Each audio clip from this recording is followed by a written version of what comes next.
빨리 부자가 되고 싶으신가요? 단기간에 재산을 불리고 싶으신가요? 이 욕망이야말로 당신을 파산으로 이끄는 가장 위험한 함정입니다. 많은 사람들이 주식시장에서 빠른 수익을 꿈꿉니다. 오늘 산 주식이 내일 2배가 되기를 기대합니다. 한 달 안에 백만장자가 되기를 상상합니다. 하지만 현실은 냉혹합니다. 빠르게 부자가 되려는 욕망은 단기적인 자산 가격 방향에 도박하는 것과 같습니다. 매우 위험합니다. 찰리 먼거와 워런 버핏, 세계에서 가장 성공한 투자자들은 이렇게 경고합니다. 단기 투기는 본질적인 사업의 장기 가치와 무관한 가격 변동을 겪을 수 있습니다.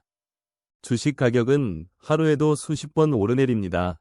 뉴스 하나에, 소문 하나에 요동칩니다. 이러한 단기 변동은 회사의 진짜 가치와 아무 관계가 없습니다. 회사가 어제보다 오늘 갑자기 좋아진 것도 아니고 나빠진 것도 아닙니다. 단지 시장의 감정이 변했을 뿐입니다. 더욱 위험한 것은 대출을 이용한 투자입니다. 레버리지라고 부르는 이 방식은 수익을 배가시킬 수 있지만 손실도 배가시킵니다. 자신의 돈 1억으로 투자하다가 잃으면 1억을 잃습니다. 하지만 은행에서 2억을 빌려 총 3억으로 투자하다가 시장이 30% 떨어지면 어떻게 될까요? 9천만 원을 잃습니다. 자신의 돈 1억 중 90%가 사라지는 것입니다. 조금만 더 떨어지면 빚만 남습니다. 이 영상이 도움되신다면 구독과 좋아요 부탁드립니다. 그리고 댓글로 여러분의 투자 경험을 공유해주세요. 함께 배우고 성장하는 커뮤니티를 만들어가고 싶습니다.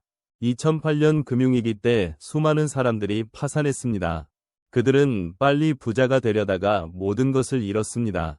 레버리지를 과도하게 사용했고 단기 투기에 몰두했습니다. 찰리 먼거는 말합니다. 조급함을 버려라. 장기적인 성공에 집중하라. 워런 버핏도 같은 말을 합니다. 부자가 되는 것은 천천히 이루어집니다. 빠른 길은 없습니다. 있다면 그것은 함정입니다. 2000년대 초반을 기억하시나요? 닷컴 버블의 시대였습니다. 인터넷 회사들의 주가가 하늘 높은 줄 모르고 치솟았습니다. 이름 뒤에 닷컴만 붙이면 주가가 올랐습니다. 수익이 없어도 사업 계획만 있어도 투자자들이 몰려들었습니다. 당시 월스트리트의 모든 이들이 인터넷 주식을 사들였습니다.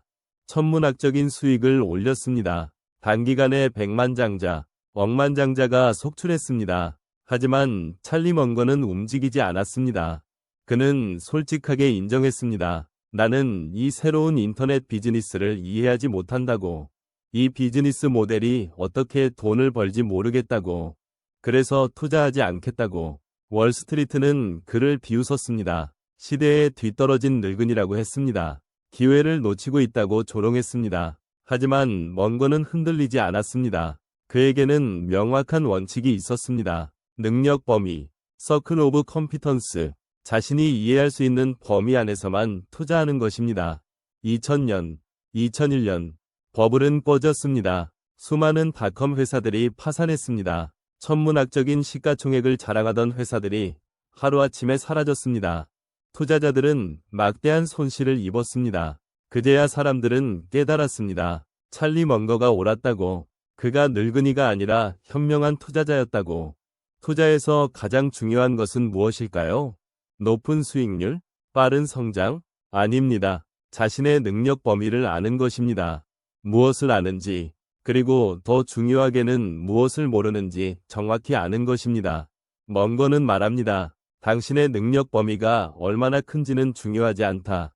중요한 것은 그 경계선이 어디인지 정확히 아는 것이다. 많은 투자자들이 실패하는 이유가 여기 있습니다. 자신이 이해하지 못하는 것에 투자합니다.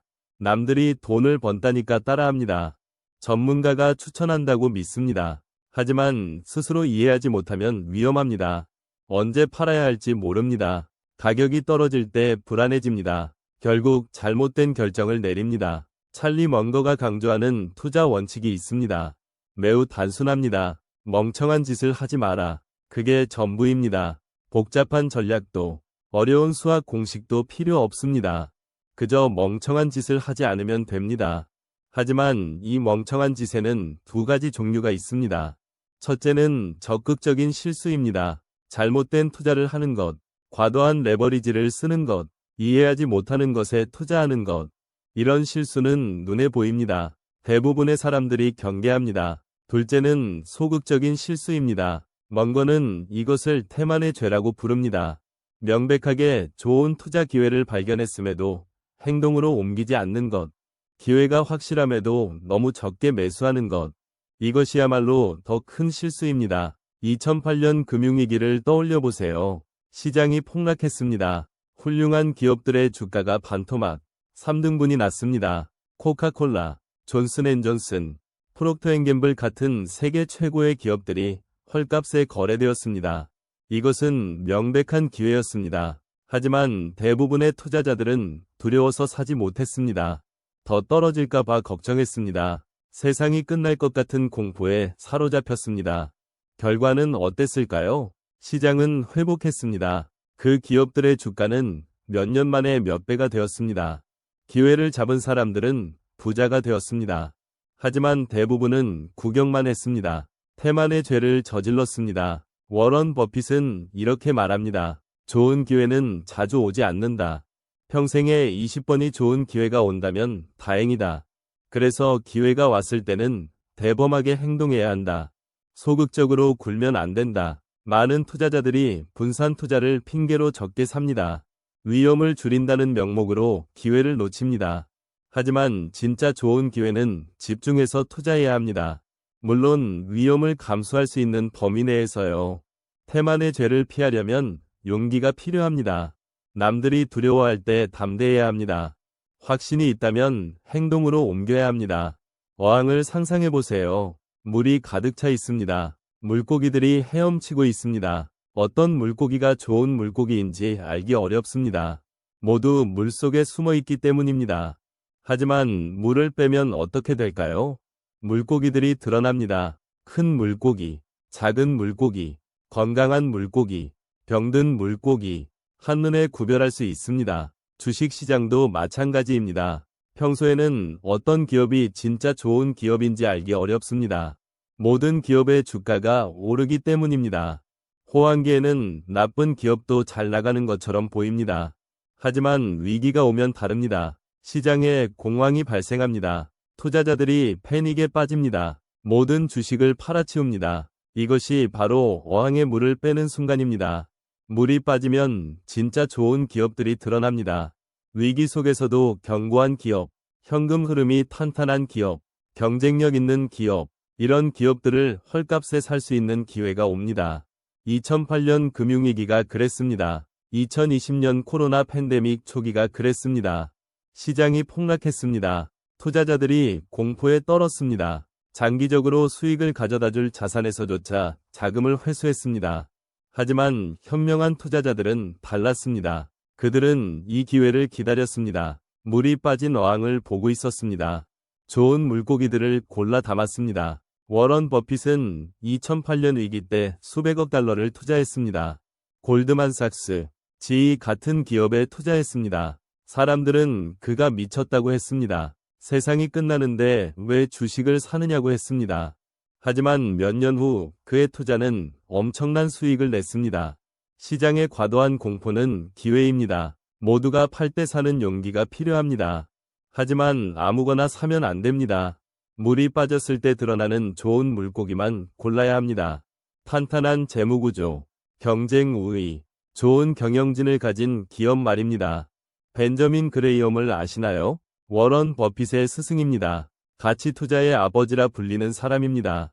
그의 투자 철학은 단순했습니다. 장부 가치보다 저렴한 주식을 사라. 내재 가치 대비 저평가된 주식을 찾아라. 싸게 사서 적정 가격에 팔아라. 이 방법은 효과적이었습니다. 그레이엄은 이 방법으로 많은 돈을 벌었습니다. 제자들도 성공했습니다. 하지만 문제가 있었습니다. 그레이엄의 철학에는 장기 보유 개념이 없었습니다.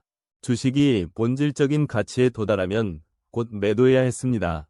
저평가가 해소되면 파는 것입니다. 왜 그랬을까요? 그레이엄은 주식을 단순한 증권으로 봤습니다. 숫자, 재무제표, 자산의 집합체로 봤습니다. 사업의 장기적인 성장에는 관심이 없었습니다.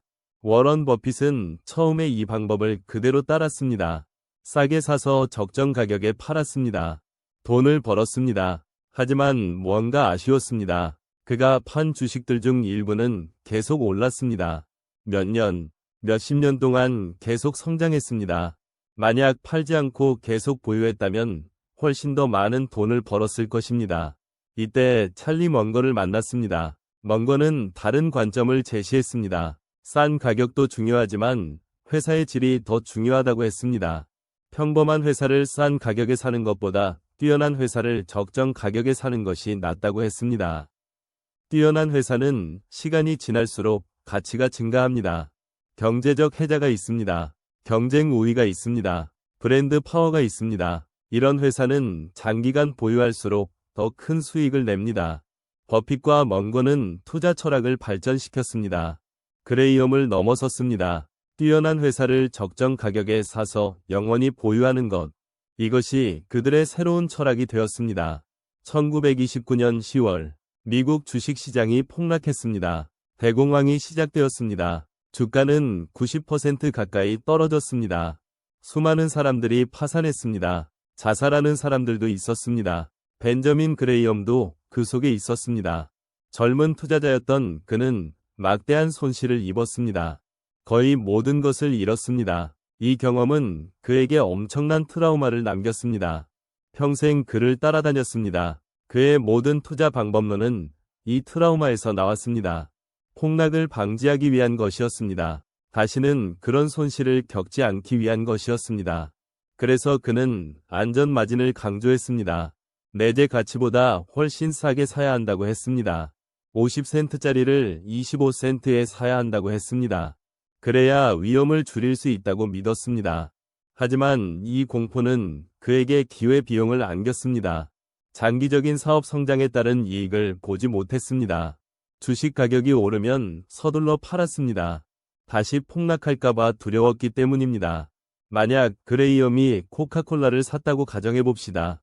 싼 가격에 매수했습니다. 몇 년 후 주가가 올랐습니다. 내재 가치에 도달했습니다. 그는 팔았을 것입니다. 하지만 만약 계속 보유했다면 어땠을까요? 코카콜라는 수십 년 동안 계속 성장했습니다. 배당금도 계속 늘었습니다. 초기 투자 금액의 수백 배가 되었을 것입니다. 트라우마는 우리의 판단을 흐립니다. 과거의 두려움이 미래의 기회를 가로막습니다. 그레이엄은 훌륭한 투자자였지만 공포에서 완전히 벗어나지 못했습니다. 워런 버핏은 스승을 존경했지만 그 한계도 인식했습니다. 그래서 더 나아갈 수 있었습니다. 공포가 아닌 이성으로, 회피가 아닌 확신으로 투자할 수 있었습니다. 트라우마는 때로 우리를 지켜주지만 때로 성장을 막습니다. 워런 버핏과 찰리 먼거가 가진 재능은 무엇일까요? 천재적인 두뇌? 복잡한 수학 실력? 아닙니다. 그들이 가진 두 가지 재능이 있습니다. 첫째, 명백한 기회를 볼 줄 아는 통찰력입니다. 남들이 복잡하다고 생각할 때 그들은 단순하게 봅니다. 핵심을 꿰뚫습니다. 이 회사가 10년 후에도 잘 될 것인가? 경쟁 우위가 있는가? 경영진이 훌륭한가? 간단한 질문들로 본질을 파악합니다. 둘째, 그리고 더 중요한 재능이 있습니다. 오랫동안 특출할 것 없고 어리석은 사람처럼 보여도 신경 쓰지 않는 대범함입니다. 이것이 더 어렵습니다. 왜 어려울까요? 대부분의 사람들은 남의 시선을 신경 씁니다. 특히 똑똑하다고 믿는 사람일수록 그렇습니다. 비판받으면 발끈합니다. 조롱당하면 참지 못합니다. 그래서 잦은 행동을 하려 합니다. 뭔가 해야 할 것 같습니다. 가만히 있으면 멍청해 보일까 봐 두렵습니다.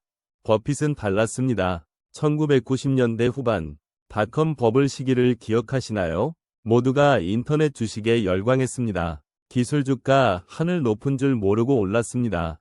버핏은 사지 않았습니다. 사람들이 물었습니다. 왜 안 사느냐고.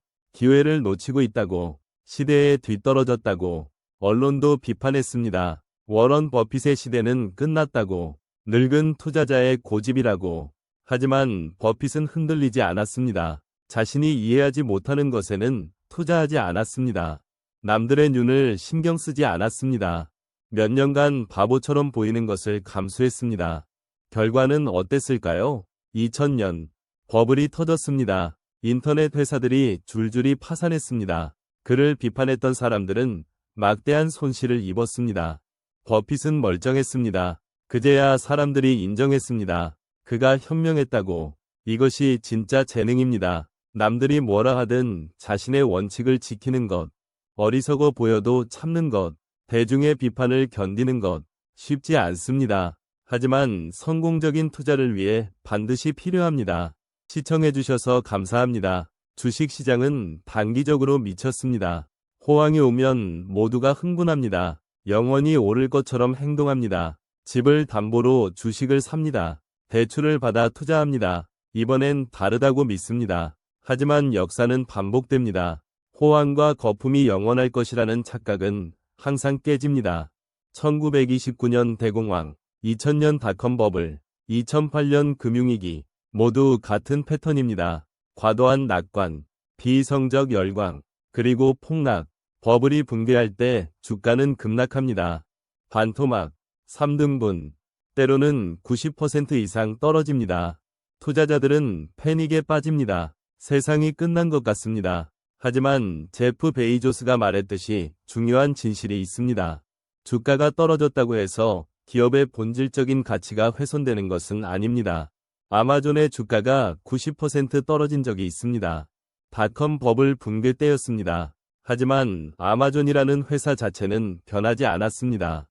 여전히 고객들이 물건을 샀습니다. 여전히 매출이 늘었습니다. 여전히 혁신을 계속했습니다. 단지 주가만 떨어진 것입니다. 워런 버핏은 이렇게 표현합니다. 주식시장은 단기적으로는 투표 기계지만 장기적으로는 저울이다. 무슨 뜻일까요? 단기적으로 주가는 인기 투표와 같습니다. 감정에 따라 움직입니다. 공포, 탐욕, 유행에 좌우됩니다. 이성적이지 않습니다. 하지만 장기적으로는 다릅니다. 저울처럼 정확하게 무게를 잽니다. 기업의 진짜 가치를 반영합니다. 수익, 현금 흐름, 경쟁력, 이런 것들이 결국 주가를 결정합니다. 그러므로 투자자가 해야 할 일은 명확합니다.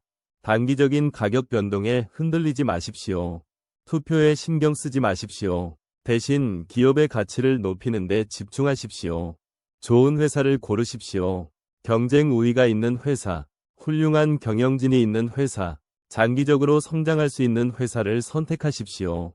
그리고 오래 보유하십시오. 시장이 공황에 빠질 때도 팔지 마십시오. 회사의 본질이 변하지 않았다면 버티십시오.